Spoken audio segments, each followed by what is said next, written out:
저는 그날 밤 병원 복도 형광등 아래에서 떨리는 손으로 낡은 수첩을 펼쳐들었습니다. 1987년 여름, 5살 나영이가 연필로 삐뚤삐뚤 적어둔 글씨가 희미하게 남아 있었죠. 엄마 귀에 점, 손가락에 꿰맨 자국, 그리고 제 앞에 들것 위에 놓은 할머니의 깃불에도 똑같은 점이 있었습니다. 왼손 검지에는 어린 제가 기억하는 그 자리에 희고 가느다란 봉합 흉터가 그대로 남아 있었고요. 나영아, 미안해. 쓰러진 여인이 가느다랗게 중얼거린 그 한마디는 제 가슴을 관통했습니다. 38년 동안 단 한 번도 들어보지 못한 목소리. 하지만 제 몸속 어딘가는 기억하고 있었던 그 떨림. 저는 112 상황실 팀장입니다. 하루에도 수십 건의 신고를 처리하며 냉정하게 사람을 구해내는 게 제 일이었죠. 그런 제가 그날 밤 처음으로 무너졌습니다. 직업적 냉정함도 오랜 세월 쌓아 올린 감정의 벽도 모두 무너져 내렸습니다. 도대체 무슨 일이 있었던 걸까요? 어떻게 엄마는 38년 동안 겨울 거리에서 이름도 없이 살아야 했던 걸까요? 그리고 저는 왜 그토록 오래 엄마를 찾지 못했던 걸까요? 이 이야기는 그날 밤부터 시작됩니다. 그날도 평범한 겨울 야근이 시작되는 줄 알았습니다. 2025년 1월 14일 밤 9시, 112 상황실 모니터 6개가 일제히 빨간불을 켜기 시작했고 헤드셋 너머로 쏟아지는 목소리들이 귀를 때렸습니다. 폭설이 한꺼번에 쏟아지면서 도심 곳곳에서 정전이 발생했고 갇힌 사람, 미끄러진 사람, 쓰러진 사람들의 신고가 동시다발적으로 들어왔습니다. 저는 20명의 상담원들 사이를 오가며 출동팀 배치를 지시했습니다. 목소리는 차분하게 유지하면서도 손은 쉴 새 없이 키보드를 두드리고 무전기를 번갈아 잡았죠.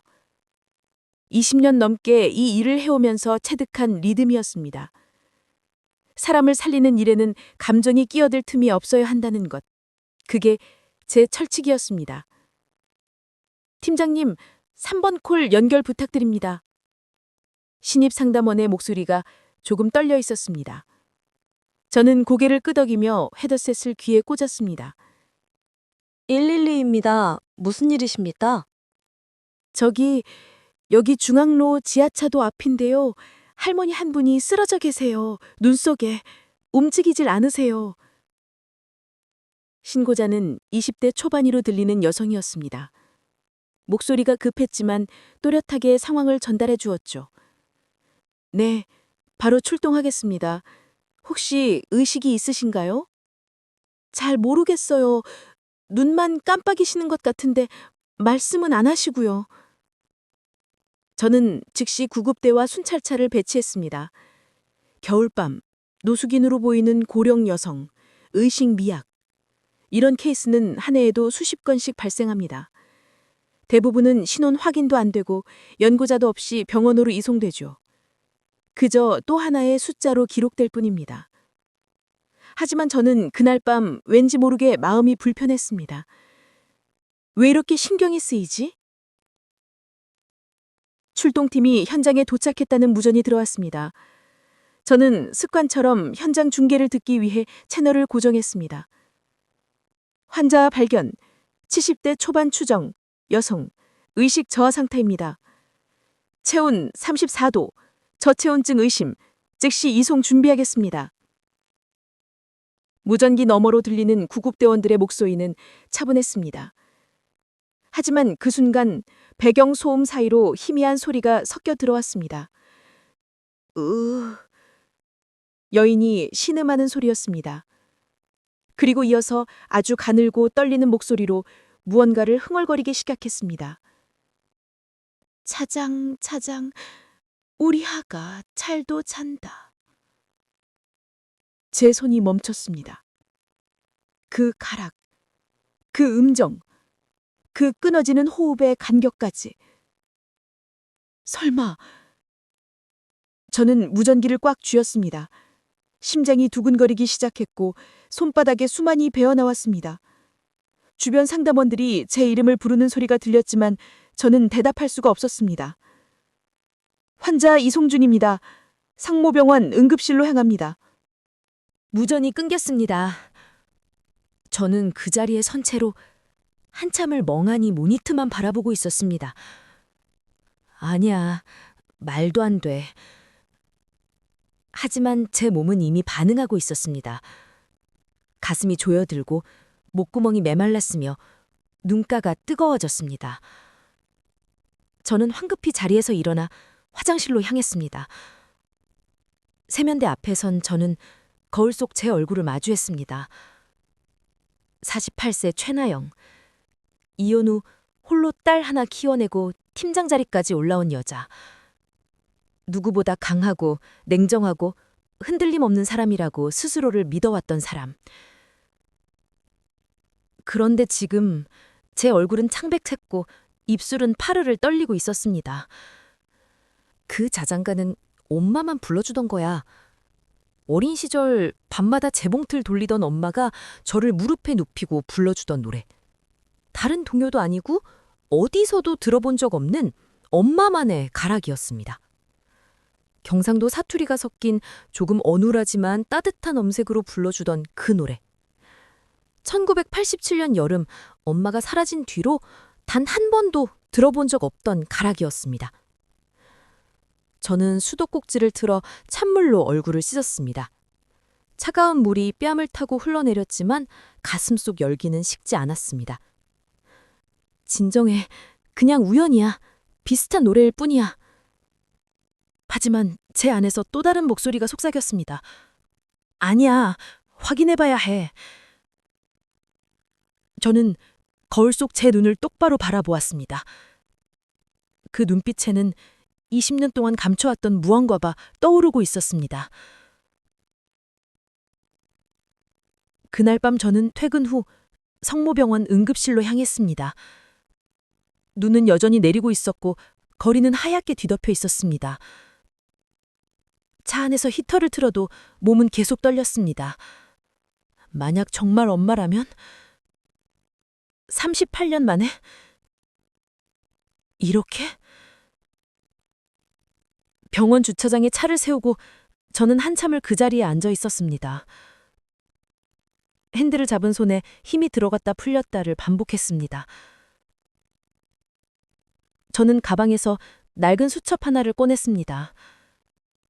어린 시절부터 간직해온 제 유일한 엄마 아카이브였습니다. 5살 나영이가 연필로 삐뚤삐뚤 적어둔 글씨들. 엄마 귀에 점 있어. 엄마 손가락 꿰맨 데 있어. 재봉틀에 찔렸대. 엄마 손등에 까만 점들 많아. 그리고 제가 중학생이 되어 덧붙인 문장. 엄마 목소리는 조금 쉰 것 같았어. 웃을 때 눈이 초승달 모양이었어.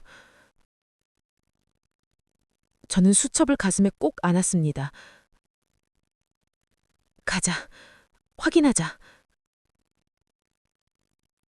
응급실 문을 열고 들어갔을 때 간호사가 저를 알아보았습니다. 아, 112 팀장님이시죠? 무슨 일로 오셨어요? 오늘 저녁에 중앙로 지하차도에서 이송된 환자 계시죠? 제가 확인 좀 하고 싶어서요. 간호사는 고개를 끄덕이며 차티를 확인했습니다.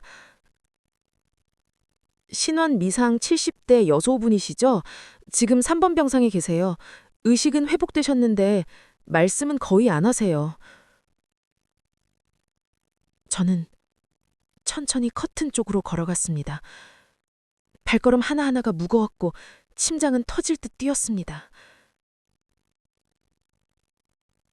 커튼을 젖히는 순간 저는 숨이 멎었습니다. 침대 위에 누운 여인, 주름 가득한 얼굴, 희끗희끗한 머리카락, 야위고 거친 손. 하지만 그 귓불에 작은 점이 있었습니다. 왼손 검지에는 가느다란 봉합 흉터가 희미하게 남아 있었고요. 저는 그 자리에서 얼어붙었습니다. 엄마. 저는 한참을 그 자리에 서서 침대 위에 여인을 내려다보았습니다. 가까이 다가갈 수가 없었어요. 한 발짝만 내디디면 모든 게 확실해질 것 같고 그게 두려웠죠. 38년 동안 쌓아온 제 삶 전체가 흔들릴 것만 같았습니다. 여인은 눈을 감고 있었습니다. 산소 마스크가 코와 입을 닫고 있었고 링거 바늘이 손등에 꽂혀 있었어요. 그 손등엔 검버섯이 다닥다닥 붙어 있었고 손가락 마디마디는 굳은 살로 뒤덮여 있었습니다. 저 손으로 38년을 어떻게 살아온 거야? 저는 천천히 침대 옆에 의자를 끌어당겨 앉았습니다. 가방에서 낡은 수첩 하나를 꺼내 무릎에 펼쳐놓고 여인의 얼굴과 손을 번갈아 보았어요. 귓불의 점, 수첩에 적힌 위치와 정확히 일치했습니다. 오른쪽 귓불, 아래쪽에서 3mm쯤 떨어진 곳. 어린 시절 제가 잠들기 전 엄마 귓불을 만작거리며 새더었던 그 점이었어요. 왼손 검지의 흉터, 희고 가느다랗게 손톱 아래서 첫째 마디까지 이어진 봉합 자국. 엄마가 재봉틀 바늘에 찔려 병원에 다녀온 날 저는 그 하얀 붕대가 무서워서 울었어요. 괜찮아, 나영아. 엄마 손가락 튼튼해. 금방 나. 그때 엄마 목소리가 지금도 귓가에 생생합니다. 저는 떨리는 손으로 여인의 손등을 조심스럽게 만져보았어요. 차갑고 거친 피부. 검버섯 위치까지 제 기억 속 엄마의 손과 똑같았습니다. 이럴 수가. 눈물이 핑 돌았어요. 하지만 저는 참았습니다. 아직 확신할 수 없다고, 직업적으로 선을 지켜야 한다고 스스로를 다그쳤죠. 그때 간호사가 커튼을 열고 들어왔습니다.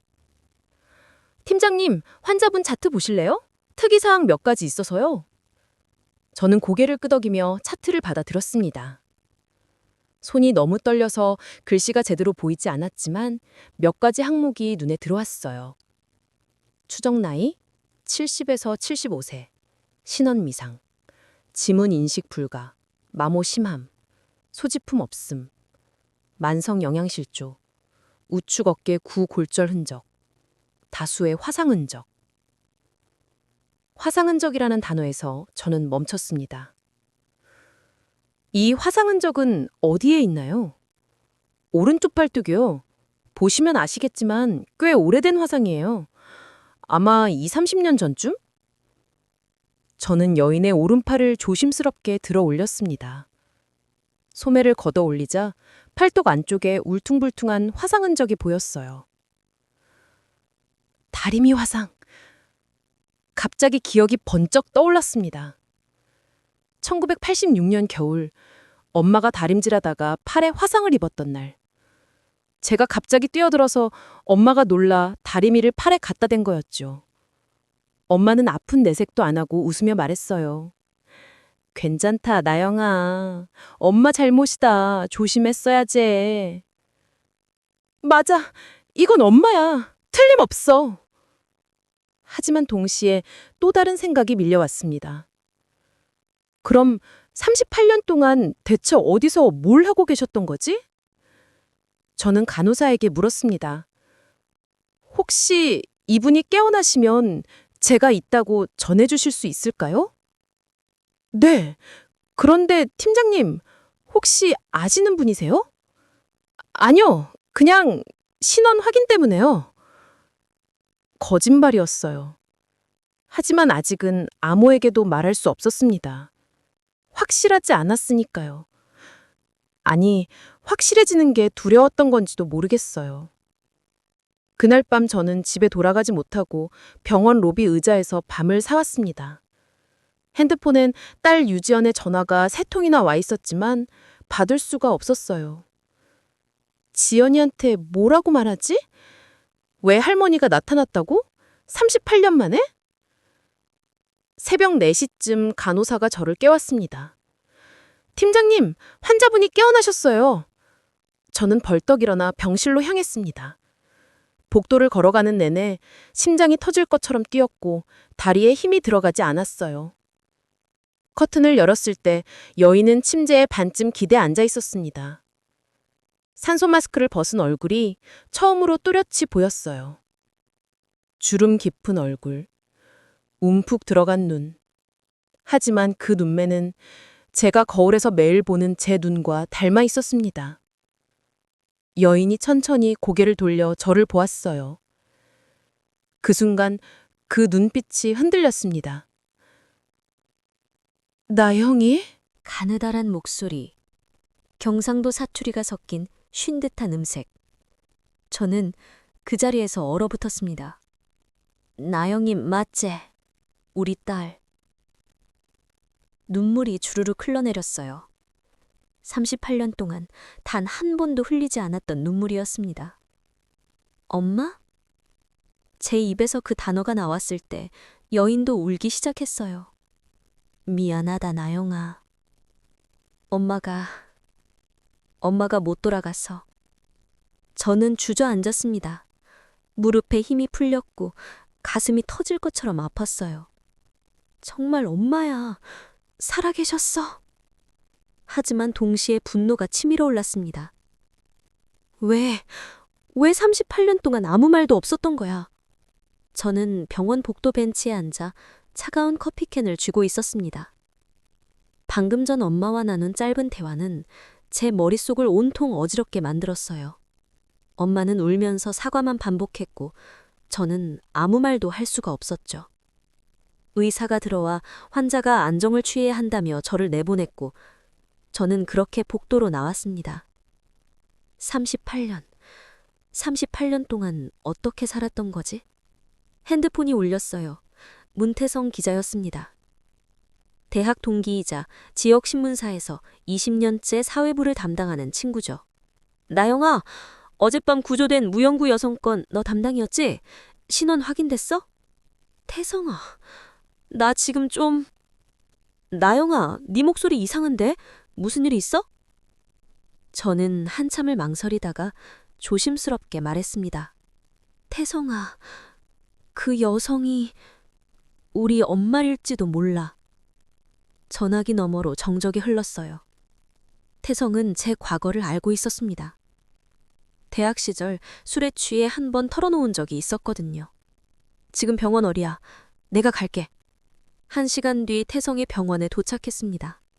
손에는 두툼한 서류 봉투를 들고 있었어요. 나영아, 일단 이것부터 봐. 네가 전화하고 나서 급하게 찾아본 건데 봉투 안에는 오래된 신문 스크랩과 복사된 문서들이 들어있었습니다. 1987년 6월 15일 대구 봉제공장 파업 사태, 주동자 윤정화 당시 32세 등 오명 수배. 사진이 함께 실려 있었어요. 흐릿한 흑백 사진 속 젊은 여성. 짧은 머리, 단호한 눈빛. 엄마다. 손이 떨렸습니다. 태성이 조심스럽게 말했어요. 나영아, 이 사건 기억나? 1987년 6월 민주화 운동 한창일 때였잖아. 노동 탄압이 극심했던 시기고. 엄마가 파업을 주도했다고? 응. 당시 기록 보면 봉제공장 여성 노동자들이 임금 체불과 열악한 작업 환경에 항의해서 집단 파업을 벌였어. 근데 공장주가 경찰을 불렀고 주동자들한테 블랙리스트가 내려졌지. 저는 기사를 계속 읽어내려갔습니다. 윤정화, 강제 해고 후 행방불명, 가족들도 소재 파악 안 돼. 블랙리스트에 오르면 어떻게 되는 건데? 태성이 무거운 표정으로 대답했어요. 어디 가도 취직이 안 돼. 신분증 조회만 해도 바로 걸리니까. 그리고 당시엔 연좌제 같은 게 남아있어서 가족한테까지 피해가 갔어. 특히 남편이 있는 경우엔. 아빠한테도? 응. 네 아버지 기록도 찾아봤는데 1987년 8월에 직장에서 해고당하더라. 이유는 가족 문제라고만 적혀 있고. 저는 눈을 감았습니다. 그래서였구나. 1987년 여름, 아빠가 갑자기 술을 마시기 시작했던 이유, 밤마다 엄마와 싸우던 이유, 그리고 어느 날 갑자기 엄마가 사라진 이유. 엄마는 우릴 지키려고 떠난 거였어. 태성이 또 다른 문서를 꺼냈습니다. 그리고 이건 당시 공장 동료였던 사람 인터뷰 기록이야. 2000년대 초반에 민주화운동 기념사업회에서 구술 체록한 거거든. 저는 떨리는 손으로 기록을 펼쳤어요. 증언자, 김순자, 가명. 정화 언니는 우리 중에 제일 용감한 사람이었어요. 공장주가 임금을 석 달째 안 주고 하루 14시간씩 일 시켰거든요. 언니가 먼저 나서서 우리 권리를 찾자고 했죠. 근데 그게 화근이었어요. 파업 끝나고 경찰이 들이닥쳤고 언니는 수배령이 떨어졌어요. 마지막으로 봤을 땐 어린 딸 하나 안고 어디론가 급하게 떠나더라고요. 그 뒤론 소식이 없었어요. 저는 숨이 막혔습니다. 엄마가 날 안고 도망쳤다고? 태성아, 그럼 엄마는 어디로 간 거야? 태성이 고개를 저었어요. 그걸 내가 어떻게 알아? 아마 위장 신분으로 살았을 거야. 블랙리스트에 올랐으니까 본명으로는 아무것도 할 수 없었을 테고. 38년 동안? 응. 그리고 나영아, 이건 더 힘든 이야기인데. 태성이 마지막 문서를 내밀었습니다. 1987년 9월 대구 모모동 가정폭력 신고 기록. 신고자 윤정화. 철회. 저는 그 문서를 보는 순간 온몸에 소름이 돋았어요. 이게 뭐야? 네 엄마가 경찰에 신고했다가 취소한 기록이야. 당시 아버지한테 폭력을 당했던 것 같아. 저는 말문이 막혔습니다. 아빠의 주먹, 깨지는 그릇 소리, 엄마의 울음소리, 그리고 제 귀를 막고 이불 속에 숨던 밤들. 아, 그래서 엄마가 날 두고 떠난 거구나. 태성이 제 어깨에 손을 얹었어요. 나영아, 네 엄마는 널 버린 게 아니야. 널 지키려고 떠난 거야. 그 상황에서 네가 함께 있으면 더 위험했을 거야. 하지만 38년이야, 태성아. 38년. 그게 바로 블랙리스트의 무서운 점이야. 한 번 찍히면 평생 그 굴레에서 벗어날 수 없어. 신분증 하나 제대로 못 만들고 일자리 하나 제대로 못 구하고 그렇게 사회에서 지워지는 거지. 저는 눈물을 닦았습니다. 엄마는 38년 동안 이름도 없이 살았구나. 날 지키려고. 그때 간호사가 다가왔어요. 팀장님, 환자분이 깨어나셨는데 계속 팀장님 찾으세요. 저는 자리에서 일어났습니다. 태성이 물었어요. 나영아, 어떻게 할 거야? 모르겠어. 하지만 일단 들어봐야 할 것 같아. 엄마 이야기를.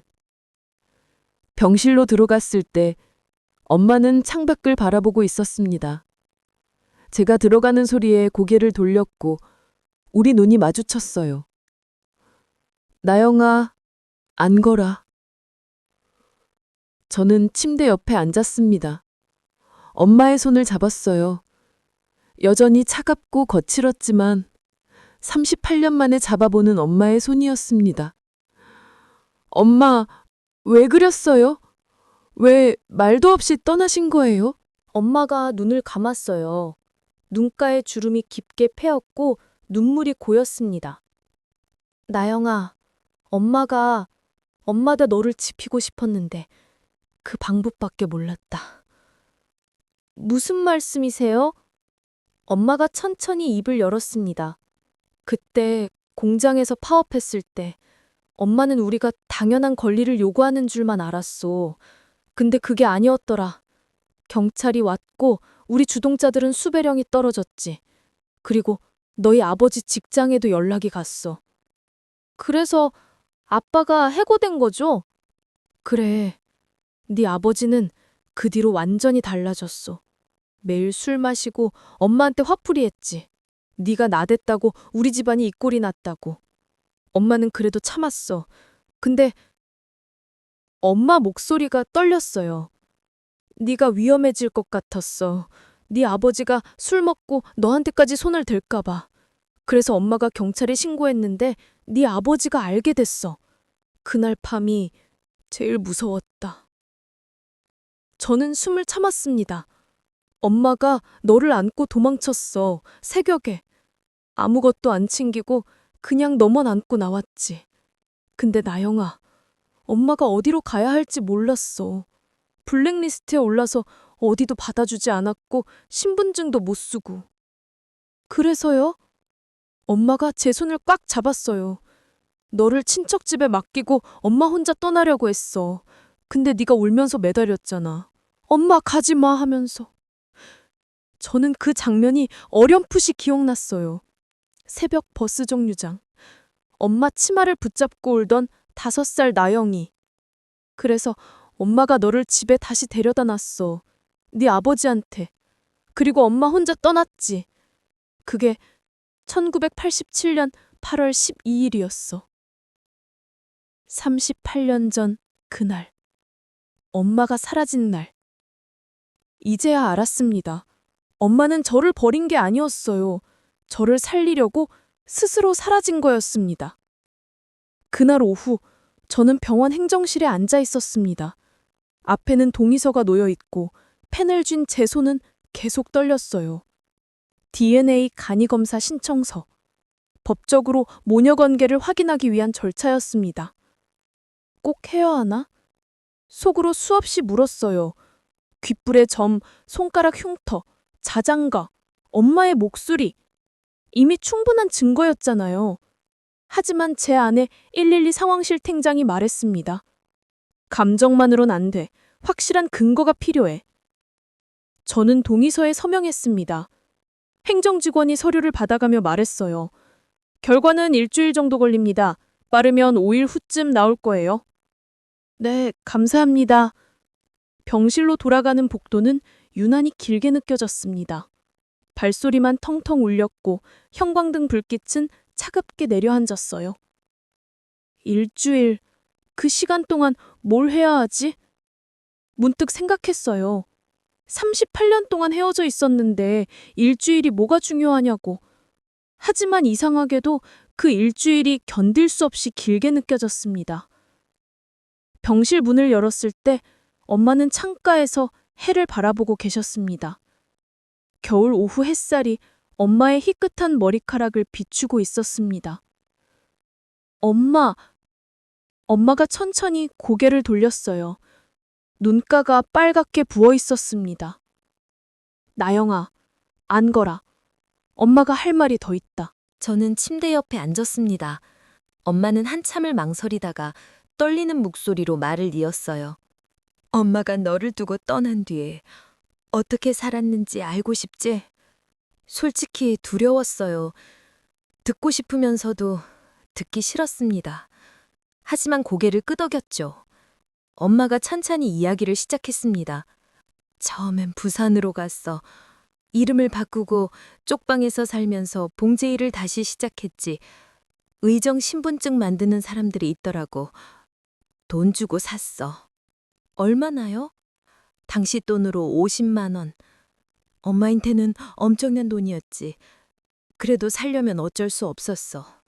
엄마 손이 이불을 꽉 움켜쥐었어요. 근데 그게 끝이 아니었어. 위장 신분이라도 공장에 들어가면 어딘가에서 조회가 되잖아. 그럼 또 쫓겨났어. 5번, 6번.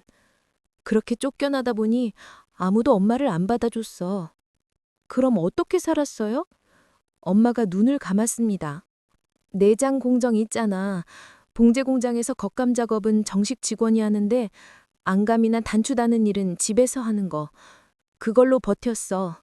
하루에 200개, 300개. 손이 부르틀 때까지 바느질했지.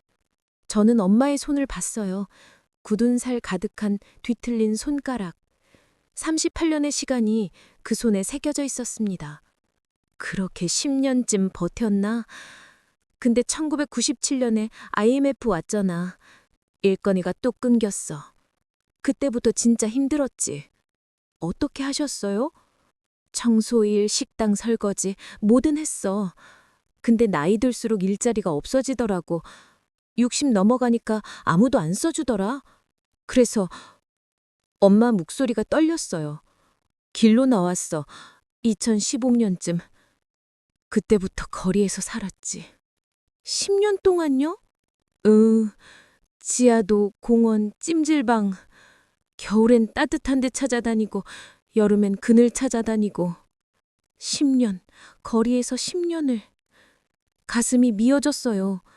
제가 팀장 승진하고 딸 대학 보내고 새 아파트로 이사할 동안 엄마는 거리에서 자고 계셨던 거였습니다. 근데 나영아, 엄마가 제일 힘들었던 건 배고픈 것도 추운 것도 아니었어. 그럼 뭐였어요? 엄마가 저를 똑바로 바라봤어요. 너를 찾아갈 수 없다는 거. 이 꼴로는 못 가겠더라. 눈물이 주르륵 흘러내렸습니다. 엄마도 저도 몇 번이나 너를 찾아갔어. 멀리서라도 보려고. 네가 중학교 다닐 때, 고등학교 다닐 때 학교 앞에서 서성거렸지. 근데 다가갈 수가 없었어. 엄마가 나타나면 네 인생이 망가질까 봐. 엄마. 그러다 어느 날 네가 결혼하는 걸 봤어. 2002년인가? 예식장 밖에서 봤지. 하얀 드레스 입고 웃는 너를. 엄마는 그날 울면서 돌아왔어. 이제 나영이는 행복하구나. 이제 됐다 싶었어. 저는 손으로 입을 막았어요. 엄마가 제 결혼식을 봤다고요? 2002년 봄? 저는 7년 연애 끝에 결혼했었죠. 예식장 밖에서 낯선 할머니 한 분이 저를 계속 바라보던 게 기억났어요. 그때는 그냥 지나가는 사람인 줄 알았는데 그게 엄마였어? 그 뒤로도 가끔 너를 봤어. 지연이 태어났을 때도 봤고 네가 이혼하고 힘들어할 때도 알았어. 근데 나영아, 엄마가 그때도 갈 수 없었어. 엄마가 나타나면 네가 더 힘들까 봐. 엄마가 제 손을 꽉 잡았습니다. 미안하다 나영아. 엄마가 너무 무책임했지. 살아있으면서도 죽은 것처럼 산 게 엄마의 가장 큰 죄다. 저는 울음을 터뜨렸습니다. 무책임하다고? 아니야, 엄마. 하지만 동시에 화도 났어요. 그래도 한 번은, 단 한 번이라도 나한테 와줬어야 하는 거 아니야? 말로는 못했어요. 그냥 엄마 손을 잡고 울기만 했습니다. 그날 밤, 저는 엄마 병실에서 밤을 샜어요. 간이 찜대를 옆에 펴고 누웠는데 잠이 오지 않았습니다. 엄마는 깊이 잠든 것 같았어요. 고른 숨소리가 들렸죠. 그런데 새벽 2시쯤 엄마가 뭔가 중얼거리기 시작했어요. 나영아, 미안해. 엄마가 못 가서. 잠꼬대였어요. 저는 조용히 일어나 엄마 침대 옆에 앉았습니다. 엄마는 여전히 눈을 감고 있었지만 눈가에서 눈물이 흘러내리고 있었어요. 그리고 엄마가 또 중얼거렸습니다. 자장자장, 우리 나영이 엄마가 지켜줄게. 그 자장가였어요. 38년 전 어린 저를 재우던 그 노래. 경상도 사투리가 섞인 떨리는 목소리로 부르는 자장가. 저는 엄마 손을 잡고 함께 그 노래를 흥얼거렸습니다. 자장자장, 우리 나영이 잘도 잔다. 그 순간 엄마가 눈을 떴어요. 그리고 저를 보며 희미하게 미소 지었습니다. 나영아, 너 기억하네? 엄마 노래. 네, 엄마. 저 잊어본 적 없어요. 우리는 그렇게 새벽까지 손을 잡고 있었습니다. 말은 많이 하지 않았어요. 그냥 서로의 온기를 느끼며 38년의 시간을 조용히 메워갔습니다. DNA 검사 결과를 기다리는 나흘 동안 저는 매일 병원을 찾았습니다. 상황실 일은 부팀장에게 맡기고 연차를 냈어요. 20년 근무하며 처음으로 일주일 연속 휴가를 쓴 거였습니다. 엄마와 저는 조금씩 대화를 나눴어요. 38년의 공백을 채우기엔 턱없이 부족한 시간이었지만 그래도 서로를 알아가고 있었습니다. 엄마는 제게 물었어요. 나영아, 너 지금 뭐하며 사노? 112 상황실 팀장이요. 신고받고 출동팀 보내는 일이요. 그래? 사람 살리는 일 하네. 네, 엄마. 그거 참 좋은 일이다. 엄마 딸이 사람 살리는 일 하니까 뿌듯하네. 엄마가 환하게 웃었어요. 처음 보는 엄마의 환한 웃음이었습니다. 하지만 저는 속으로 복잡했어요. 사람은 살리면서 정작 내 엄마는 못 살렸잖아. 그날 오후 병실 문이 열리며 낯익은 목소리가 들렸습니다. 엄마, 여기 있었구나. 전화도 안 받고 어디 갔나 했네. 저는 깜짝 놀라 고개를 돌렸어요. 딸 유지연이었습니다. 26살, 광고회사 막내 직원. 긴 머리를 묶고 캐주얼한 옷차림에 큰 가방을 들고 서 있었어요. 지연아, 너 어떡해? 부팀장님한테 들었어. 엄마 연차 쓰고 병원 다닌다고. 무슨 일 있어? 지연이가 병실을 둘러보다가 침대에 누운 엄마를 봤어요. 저분은 누구세요? 순간 저는 말문이 막혔습니다. 뭐라고 말하지? 지연이는 태어나서 한 번도 외할머니 이야기를 들어본 적이 없었어요. 저는 늘 외할머니는 돌아가셨어 라고만 말했었죠. 엄마가 먼저 입을 열었습니다. 안녕하이서 나는 엄마 목소리가 떨렸어요. 저는 엄마를 보고 지연이를 보고 다시 엄마를 봤습니다. 그리고 천천히 말했어요. 지연아, 이분이 네 외할머니야. 지연이의 눈이 커졌습니다. 네?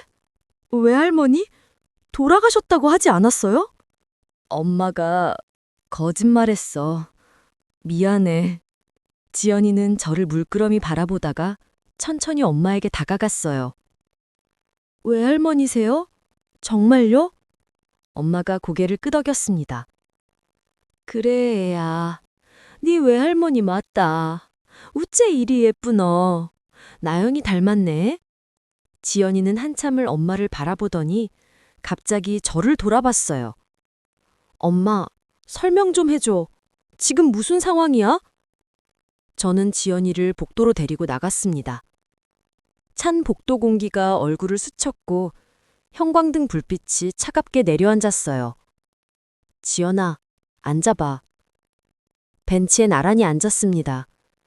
저는 한참을 망설이다가 천천히 이야기를 시작했어요.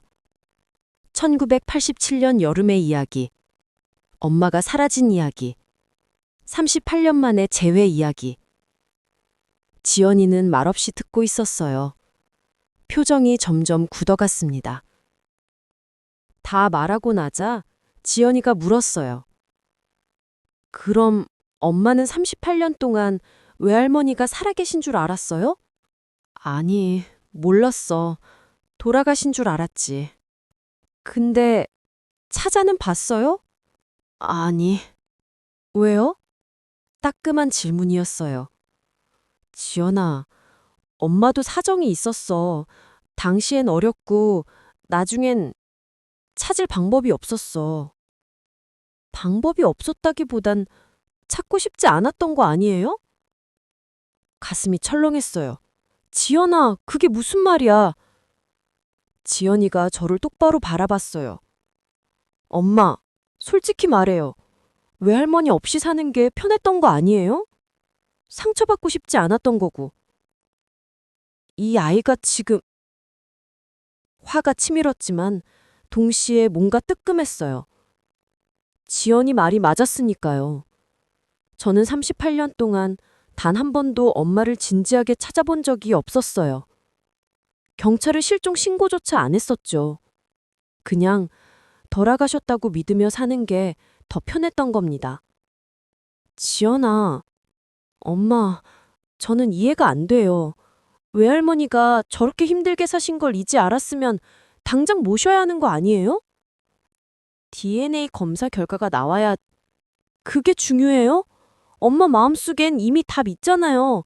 저분이 왜 할머니라는 거. 근데 왜 자꾸 확인하려고 해요? 지연이 목소리가 높아졌어요. 혹시 검사 결과 다르게 나오길 바라는 거 아니에요? 그럼 책임 안 져도 되니까. 지연아, 넌 지금 엄마한테 너무 심한 말을 하는 거야. 심한 게 아니라 솔직한 거예요. 엄마, 저는 엄마가 이렇게 비겁한 줄 몰랐어요. 비겁하다는 말에 저는 말문이 막혔습니다. 지연이가 자리에서 일어났어요. 저 먼저 들어갈게요. 외할머니 혼자 두는 거 싫어요. 지연이는 병실로 들어가 버렸고 저는 복도에 혼자 남았습니다. 비겁하다고? 가슴이 무너져 내렸어요. 맞았어요. 저는 비겁했습니다. 38년 동안 엄마를 찾지 않았고 지금도 DNA 검사 결과라는 핑계 뒤에 숨어 있었죠. 왜 나는 이렇게밖에 못하지? 그때 핸드폰이 울렸어요. 병원 행정실이었습니다. 팀장님, DNA 검사 결과 나왔습니다. 예상보다 빨리 나왔네요. 오셔서 확인하시겠어요? 지금 갈게요. 전화를 끊고 저는 한참을 서 있었습니다. 결과를 확인하면 모든 게 달라지겠지? 엄마와 저의 관계가 법적으로 확정되고 저는 책임을 져야 하고 제 삶도 변하겠죠. 두렵다. 솔직히 인정했어요. 저는 엄마를 다시 받아들이는 게 두려웠습니다. 하지만 동시에 알고 있었어요. 그래도 가야 해. 저는 천천히 행정실로 걸어갔습니다. 복도는 여전히 길었고 발걸음은 무거웠지만 저는 멈추지 않았습니다. 행정실 문을 열었을 때 직원이 봉투 하나를 건넸습니다.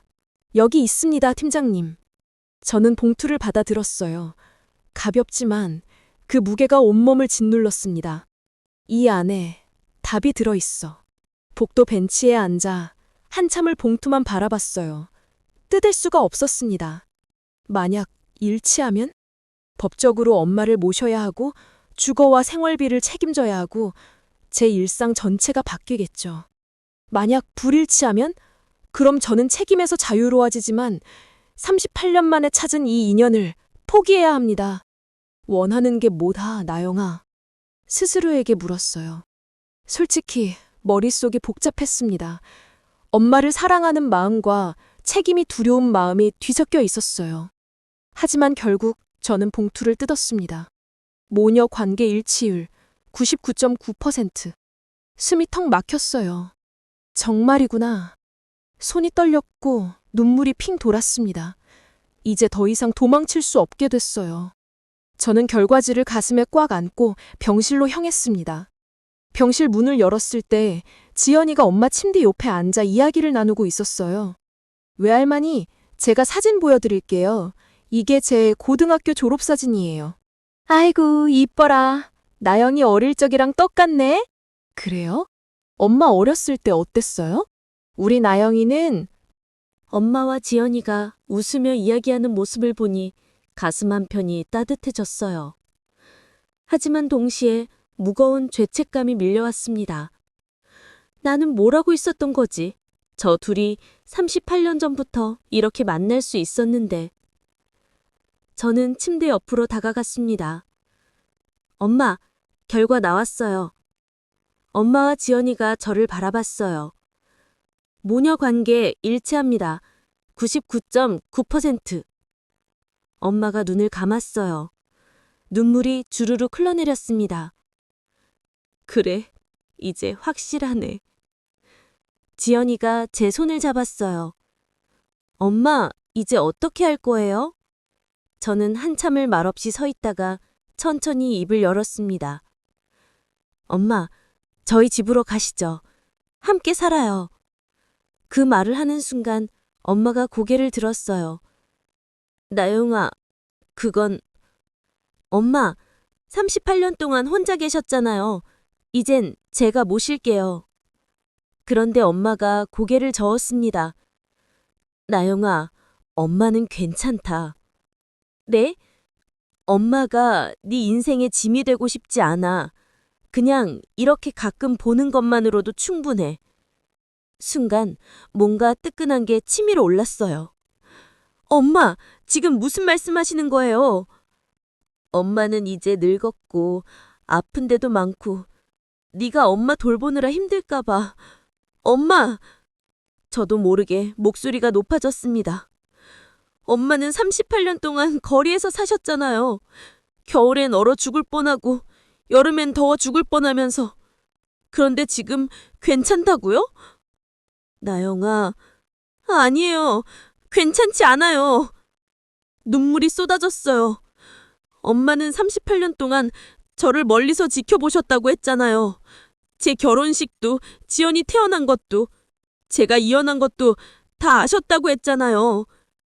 그래, 엄마가 봤어. 근데 그게 보호였다고요? 그게 사랑이었다고요? 제 목소리가 떨렸어요.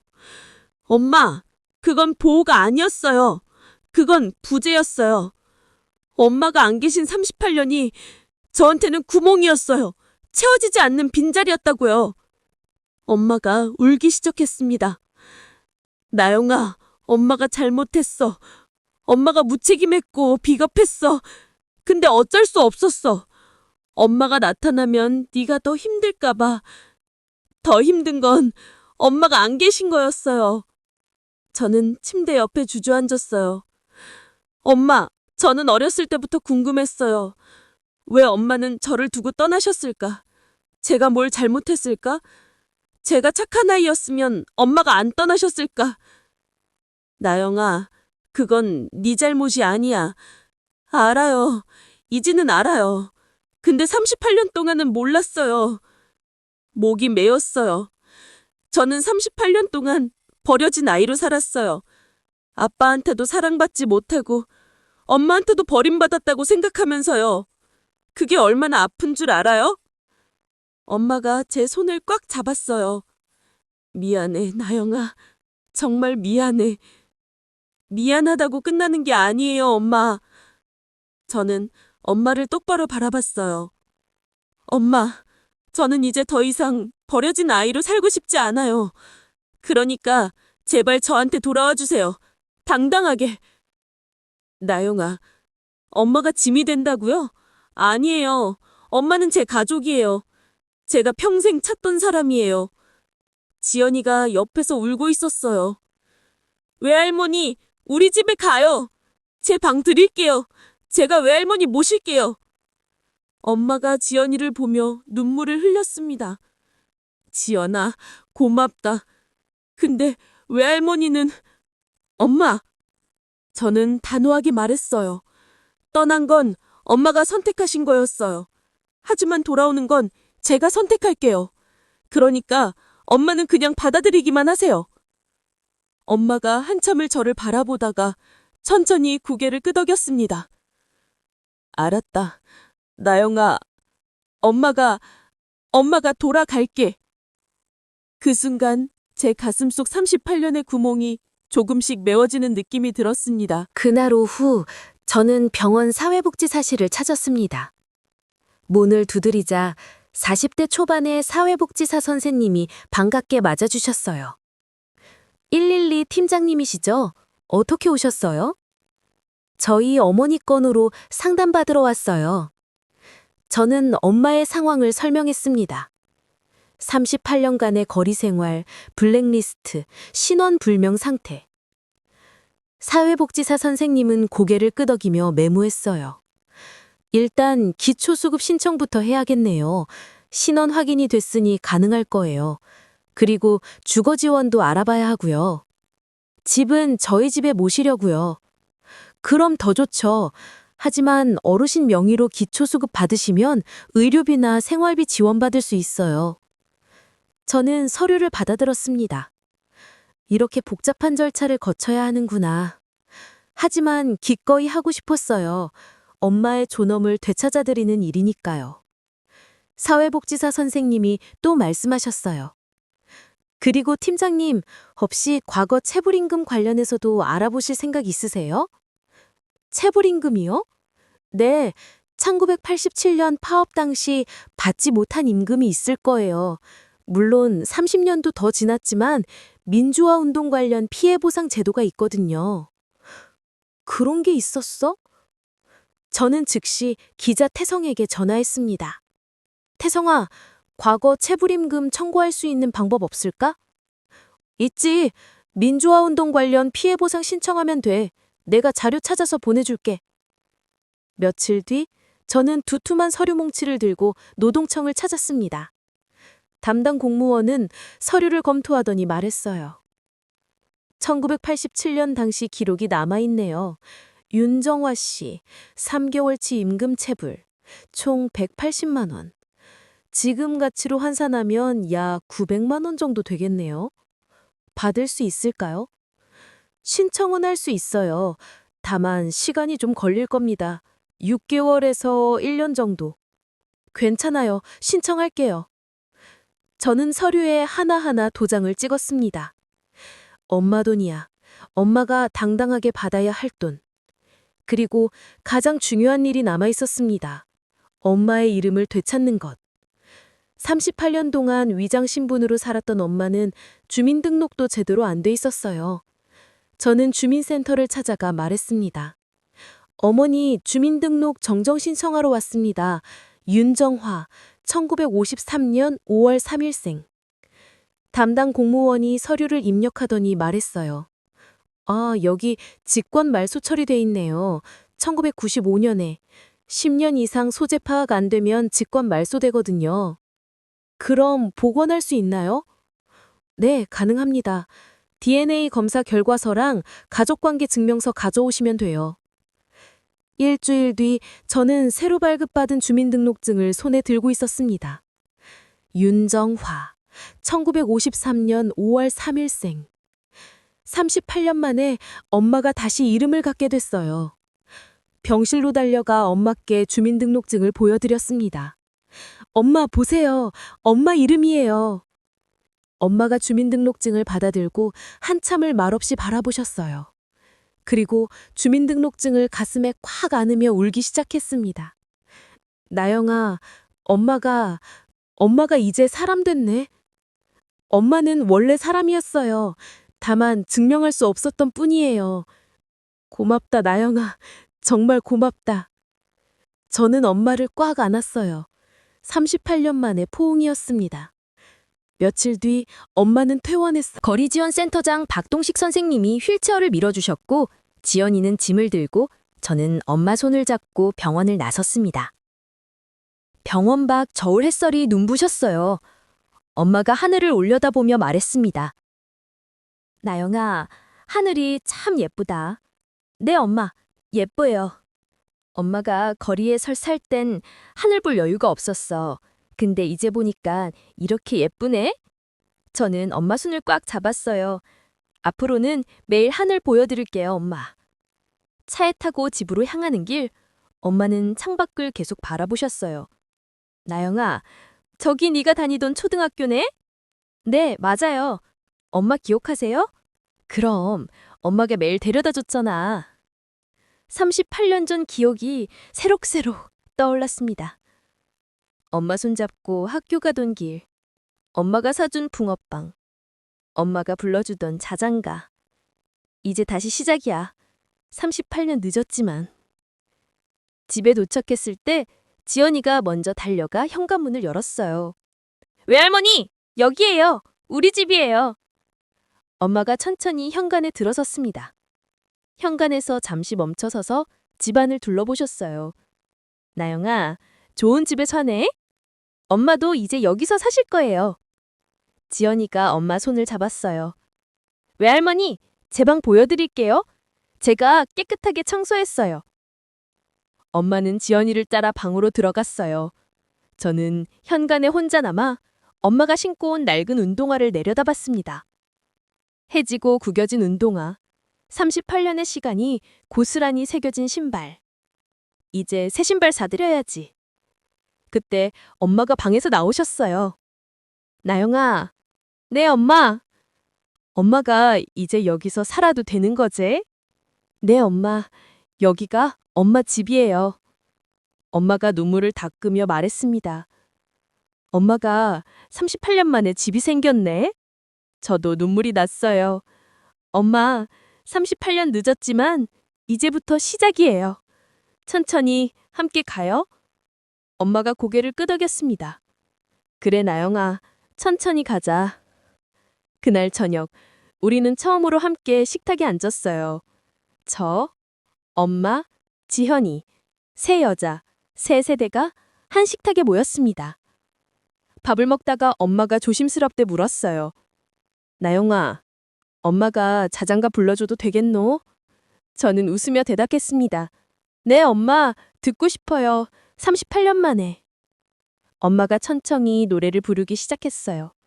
자장, 자장, 우리 나영이 잘도 잔다. 경상도 사투리가 섞인 떨리지만 따뜻한 목소리. 저는 눈을 감고 그 노래를 들었습니다. 38년 전 5살 나영이가 들었던 그 노래를. 이제는 48살 최나영이가 듣는 그 노래를. 그리고 깨달았어요. 이게 집이구나. 이게 가족이구나. 엄마가 저희 집에 오신 지 석 달이 지났습니다. 봄이 왔어요. 창밖으로 벚꽃이 흩날리고 따뜻한 햇살이 거실 가닥을 비췄습니다. 엄마는 아침마다 일찍 일어나서 베란다에 앉아 햇볕을 쬐고 나셨어요. 처음엔 불편해하실까봐 걱정했는데 엄마는 조금씩 이 집에 적응해 가셨습니다. 엄마, 아침 드세요. 저는 식탁에 엄마가 좋아하시는 된장찌개와 나물을 차려놓았어요. 엄마는 천천히 식탁에 앉으시며 말했습니다. 나영아, 엄마가 해줄 텐데 내가 맨날 하니까 미안하네. 엄마, 괜찮아요. 저 요리하는 거 좋아해요. 사실 거짓말이었어요. 저는 요리를 별로 안 좋아했지만 엄마를 위해서라면 기꺼이 할 수 있었습니다. 지연이가 출근 준비를 하며 나왔어요. 엄마, 외할머니, 저 먼저 갈게요. 오늘 야근이라 늦을 것 같아요. 지연아, 밥은 먹고 가거라. 아침 안 먹어요, 외할머니. 회사 가서 먹을게요. 안녕히 계세요. 지연이가 현관문을 닫고 나가자 엄마가 작은 한숨을 쉬셨어요. 나영아, 지연이 너무 바쁘게 사네. 젊은 것이 좀 쉬었으면 좋겠는데. 요즘 젊은 애들은 다 그래요, 엄마. 엄마가 고개를 끄덕이며 밥을 드셨습니다. 그 모습을 보며 저는 문득 생각했어요. 이런 평범한 일상이 이렇게 소중한 거였구나. 함께 밥 먹고, 함께 TV 보고, 함께 웃는 것. 38년 동안 누리지 못했던 일상이었습니다. 그날 오후 저는 엄마와 함께 병원에 갔어요. 정기 검진 날이었거든요. 진료실에서 의사 선생님이 말했습니다. 윤정호 환자분 많이 좋아지셨네요. 영양 상태도 개선됐고 혈압도 안정됐어요. 다행이네요, 선생님. 계속 이렇게 잘 드시고 규칙적으로 운동하시면 더 건강해지실 거예요. 엄마가 수줍게 웃으며 말했습니다. 선생님, 고맙습니다. 처방전을 받으러 가는 길 엄마가 조심스럽게 물었어요. 나영아, 저 처방전에 엄마 이름 나오지? 네, 엄마. 윤정하로 나와요. 아이고, 신기하다. 엄마가 이제 본명으로 약도 받네.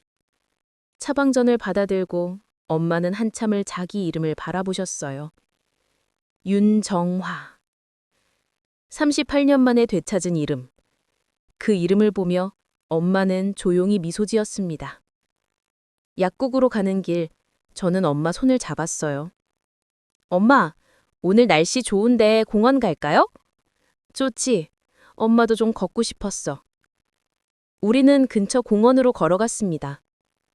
봄꽃이 만개한 공원길을 걸으며 엄마가 말했어요. 나영아, 엄마가 여기서 살 수 있을 줄 몰랐어. 38년 동안 꿈도 못 꿨지. 이제 꿈 아니에요, 엄마. 현실이에요. 그래, 현실이네. 엄마한테는 꿈 같은 현실이고. 벤치에 앉아 쉬는데 엄마가 가방에서 무언가를 꺼냈어요. 낡은 봉투였습니다. 나영아, 이거 봐봐. 저는 봉투를 받아 열었어요. 안에는 오래된 사진 몇 장이 들어 있었습니다. 1986년 여름. 5살 나영이를 안고 있는 젊은 엄마. 사진 속 엄마는 웃고 있었어요. 환하게. 엄마가 떠날 때 이것만 챙겼어. 네 사진. 38년 동안 이것만 보고 살았지. 저는 사진을 보며 눈물이 났어요. 엄마도 저를 이렇게 그리워하고 계셨구나. 나영아, 이 사진 속 나영이가 이제 이렇게 컸네. 엄마가 늙어서 미안해. 엄마, 미안하지 않아요. 엄마는 그 시간 동안 열심히 살아주신 거예요. 그것만으로도 고마워요. 엄마가 제 손을 꽉 잡았어요. 나영아, 엄마가 앞으로 얼마나 더 살지 모르겠지만 이렇게라도 너랑 함께 살 수 있어서 행복해. 엄마, 오래오래 사세요. 저희 곁에서요. 그래, 엄마가 오래 살아서 지연이 결혼하는 것도 보고 증손주도 보고 싶네. 우리는 그렇게 벤치에 앉아 한참을 봄꽃을 바라보았습니다. 며칠 뒤 기자 태성이 집으로 찾아왔어요. 손에는 신문 한 부를 들고 있었습니다. 나영아, 이거 봐. 기사 실렸어. 신문 사회면에 작은 기사가 실려 있었습니다. 38년 만에 재회한 모녀, 블랙리스트의 상처를 딛고. 기사에는 엄마의 이야기가, 1987년의 이야기가 담겨 있었습니다. 저는 기사를 읽으며 엄마를 봤어요. 엄마, 이거 괜찮으세요? 기사 나가는 거? 엄마가 신문을 읽으시더니 천천히 고개를 끄덕였습니다. 괜찮다, 나영아. 엄마 이야기가 누군가한테 도움이 된다면 좋지. 태성이 말했어요. 윤정아 어머니, 이 기사 보고 민주화운동 기념사업회에서 연락 왔어요. 구술 체록하고 싶다고요. 그리고 블랙리스트 피해자 명단에도 정식으로 등재될 거래요. 엄마가 놀라며 물었습니다. 그러면 엄마가 잘못한 게 아니었다는 게 인정되는 거요? 네, 어머니는 잘못하신 게 없어요. 정당한 권리를 요구하셨을 뿐이에요. 엄마가 눈물을 흘렸어요. 고맙습니다. 38년 만에 엄마가 떳떳해지네. 저도 울컥했습니다. 엄마의 명예가 회복되는구나. 그날 저녁 온 가족이 식탁에 모였어요. 저, 엄마, 지연이, 그리고 태성과 박동식 센터장님도 함께했습니다. 지연이가 케이크를 들고 나왔어요. 외할머니, 이거 제가 만든 거예요. 외할머니 집 오신 지 100일 됐잖아요. 엄마가 놀라며 손뼉을 쳤습니다. 아이고, 100일이나 됐나? 시간 참 빠르네. 케이크에는 촛불 하나가 꽂혀 있었습니다. 외할머니, 소원 빌고 불 끄세요. 엄마가 눈을 감고 한참을 가만히 계시다가 촛불을 껐습니다. 엄마, 무슨 소원 빌었어요? 엄마가 웃으며 말했습니다. 소원? 엄마는 이미 다 이뤘는데. 딸도 만났고 손녀도 만났고 집도 생겼고. 태성이 농담조로 말했어요. 그럼 또 다른 소원 빌으셔야죠. 엄마가 잠시 생각하시더니 조심스럽게 말했습니다. 그럼 엄마가 떠나기 전에 나영이 행복한 모습 많이 보고 싶다. 그게 소원이다. 저는 엄마 손을 잡았어요. 엄마, 저 지금 행복해요. 엄마랑 함께라서요. 엄마가 제 손을 꽉 쥐었습니다. 나도, 나영아, 엄마도 행복해. 그날 밤 잠들기 전에 엄마가 제 방으로 오셨어요. 나영아, 자니? 아니요, 엄마, 들어오세요. 엄마가 침대 옆에 앉으시며 말했습니다. 나영아, 엄마가 자장가 불러줄까? 네, 엄마, 듣고 싶어요. 엄마가 천천히 노래하기 시작했습니다. 자장자장, 우리 나영이 잘도 잔다. 꿈나라로 가거라. 엄마가 지켜줄게. 그 노래를 들으며 저는 눈을 감았습니다. 38년 전 5살 나영이가 들었던 그 노래. 이제는 48살 최나영이가 엄마 곁에서 듣는 그 노래. 그리고 깨달았어요.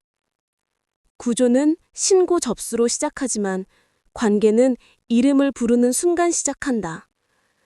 저는 112 상황실에서 수없이 많은 사람을 구조했습니다. 그런데 정작 제 엄마는 구조하지 못했어요. 38년 동안. 그런데 이제 우리는 서로를 구조했습니다.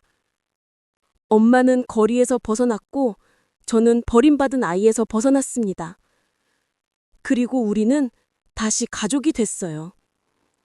엄마의 자장가가 끝나갈 무렵 저는 조용히 말했습니다.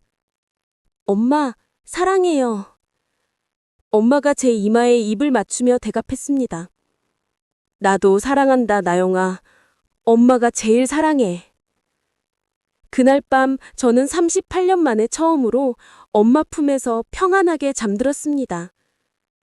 창밖으로 봄바람이 불어왔고 커튼이 살랑살랑 흔들렸습니다. 그리고 저는 꿈을 꾸었어요. 5살 나영이가 엄마 손을 잡고 걷는 꿈. 엄마는 웃고 있었고 나영이도 웃고 있었습니다. 그 꿈 속에서 엄마가 말했어요.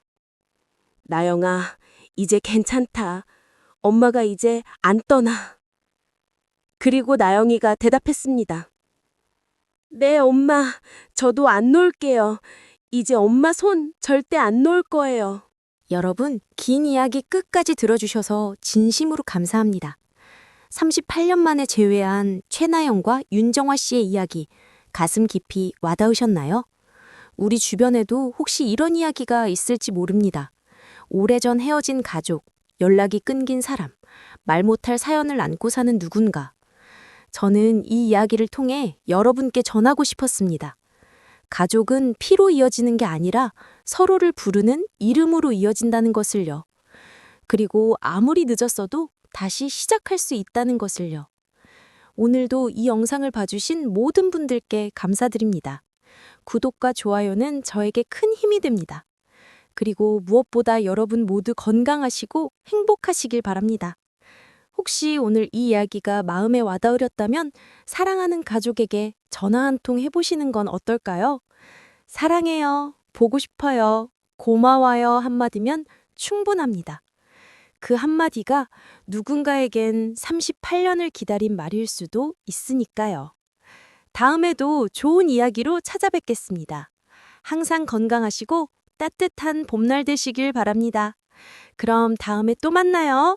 안녕히 계세요.